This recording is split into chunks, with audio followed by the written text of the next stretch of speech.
PTR பட்டால வந்து சிறு சிறு பிரச்சனைகள் இருக்குன்னு சொன்னீங்க இல்லையா? அது எந்தெந்த மாதிரி பிரச்சனைகள் இருக்கும்? லாஸ்ட் வீடியோல நம்ம சொல்லியிருந்தோம். சிறு சிறு பிரச்சனைகள் இருக்கு அப்படின்னாலும், அது நம்ம ஆல்ரெடி சொன்னதுதான். இத நீ அதாவது பேரு 2 பேர அதாவது கந்தவேலன் அப்படின்னா, வேலன் அப்படின்னு வந்து அவங்க பட்டால குடுத்துருந்தாங்க அப்படின்னா, இவங்க என்ன பண்ணலாம் அப்படின்னா, நேரா ஃபர்ஸ்ட் நோட்டரி பப்ளிக்ல வேலன், கந்தவேலன் இவங்க 2 பேரும் ஒண்ணுதான் அப்படின்றத ஒரு அட்டஸ்டேஷன் வாங்கிட்டு போயிட்டு, அவங்களோட டாக்குமெண்ட்ஸ் எல்லாத்தையும் வச்சுட்டு, லோக்கல்ல தாசில்தார் அலுவலகம் இருக்கு இல்லையா?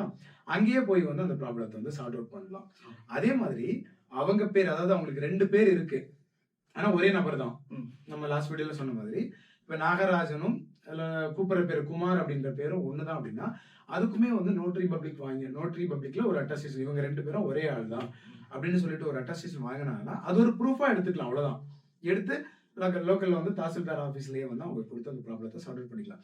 ஆனா நாகராஜன் அப்படின்ற நபர் ஒருத்தர், ஆனா வேற ஒரு நாகராஜனுக்கோ வேற ஒரு குமாருக்கோ தனியா அந்த மாதிரி வந்து எழுதிட்டாங்கன்னா அது பெரிய இஷ்யூ. ஓகே, அதுக்கு வந்துட்டு அவங்க வந்துட்டு தாலுகா ஆபீஸ்ல போக முடியாது.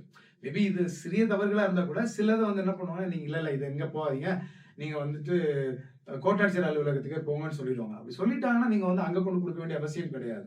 நீங்க நேரம் வந்துட்டு அதை வந்து அது என்ன சொல்லுவாங்க அப்படின்னா, ஆர்டிஓ, ரெவென்யூ டிவிஷனல் ஆஃபீஸர் அப்படின்னு சொல்லுவாங்க. அது தமிழ்ல வந்து கோட்டாட்சியர் அவர் பேரு. அங்க கொண்டு கொடுத்து அந்த கம்ப்ளைண்ட் கொடுத்துட்டீங்கன்னா அதன் மூலமா தான் அவங்க வந்து ப்ராப்ளத்தை சால்வ் அவுட் பண்ண முடியும்.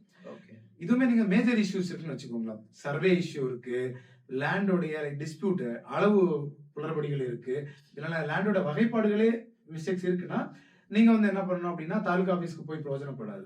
நீங்க வந்து கோட்டாட்சியர், அதாவது ரெவென்யூ டிவிஷனல் ஆஃபீஸருக்கோ, அப்படி இல்லைன்னா டிஸ்ட்ரிக்ட் ரெவென்யூ மாவட்ட வருவாய்த்துறை அலுவலர் அப்படின்னு அவங்க கிட்ட தான் நீங்க வந்து கம்ப்ளைண்ட் ரைஸ் பண்ணணும்.